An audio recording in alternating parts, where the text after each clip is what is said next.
Bonjour et bienvenue sur Journal du Geek, c'est Anne et je vous présente donc là les toutes nouvelles Samsung Gear S3 qui viennent compléter en fait la gamme Gear S2. En fait il y avait les Gear S2, les Gear Fit 2, etc. Elle vient compléter puisqu'en fait la Gear S2 va continuer à vivre dans sa version normale, sportive et la version classique, et les Gear Fit 2 qui viennent d'arriver il y a pas longtemps seront encore présents également. Pour cette Gear S3, on a deux versions. On a une première version qui est la Gear S3. Hop, je vais la rapprocher un peu. Je vais essayer de zoomer, de faire la mise au point. Donc, on a la Gear S3 classique, qui reprend un peu ce qu'on connaît déjà. Et ici, la Gear S3 Frontier. Donc à partir de ça, on a deux modèles qui se destinent quand même à une population masculine, parce que ce sont des montres avec des bracelets de 22 mm, donc c'est quand même assez grand. C'est vraiment, on sait sur le marché actuellement que des 2/3 d'acheteurs de smartwatch sont de la gente masculine. Donc du coup, Samsung vise ce public un peu plus. Et pour la Gear, ils vont repositionner la Gear S2 comme un modèle plutôt unisexe, mixte, qui pourra servir à tout le monde. Au niveau des caractéristiques techniques, donc on retrouve un écran de 1,3 pouces avec une définition de 360 par 360, full color AOD, donc Always On Display, ce qu'on connaissait déjà avec les Samsung Galaxy S7 et plus récemment le Galaxy Note 7. 4 Go de mémoire interne avec 768 Mb de RAM, du Bluetooth 4.2, du Wi-Fi BGN, le NFC, la compatibilité avec Samsung Pay, bon ça nous concerne pas mais c'est pas grave, une batterie de 380 mAh avec la recharge inductive WPC.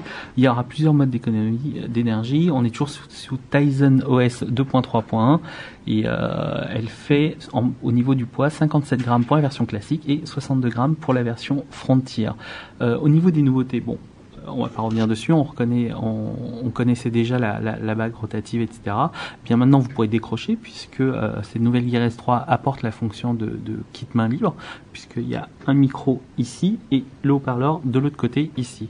Donc à partir de là, vous pourrez toujours répondre à vos appels, vous pourrez même écouter de la musique. On a eu une démo tout à l'heure de Spotify où on a pu voir que Spotify se connectait directement en Wi-Fi sur votre compte et à partir de là diffuser la musique. Bon, très honnêtement, je ne vois toujours pas l'intérêt d'écouter de telles choses sur cette montre, sachant que vous aurez votre smartphone forcément pas très loin, mais bon, pourquoi pas, l'idée est là.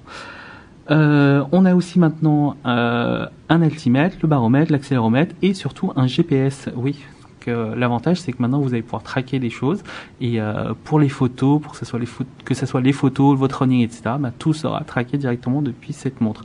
Je ne connais pas encore l'impact sur l'autonomie, mais c'est quand même c'est quand même une fonction supplémentaire qui est quand même assez appréciable. On retrouve ici le cardiofréquencemètre qu'on connaissait déjà et vous allez retrouver forcément toutes les fonctions de fitness liées à S-Health. Voilà, la montre est toujours IP68. Elle a une fonction SOS forcément, c'est devenu la mode maintenant. Je vais juste revenir sur le IP68, c'est vrai qu'on en parle, on dit qu'elle est donc étanche, etc. Je vous rappelle que la certification IP68 ne concerne que l'eau douce.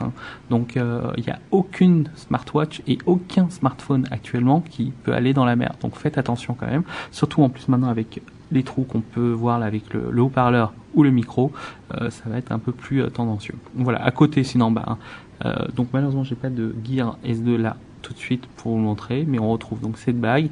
La Gear S2 est un peu plus petite et des deux versions, très honnêtement, je préfère vraiment la version Frontier et on notera que les bracelets de 22 mm sont les bracelets universels, donc vous pourrez les utiliser.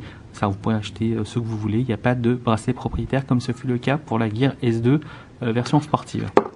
Hop là, pardon. Voilà, je crois que j'ai à peu près fait le tour. Et puis, si vous avez des questions après cette toute première prise en main de cette nouvelle Gear S3, n'hésitez pas à nous contacter ou à nous poser des questions directement sur Facebook, sur Instagram, etc. ou dans les commentaires. Voilà. Merci pour votre attention et à très vite sur le Journal du Geek.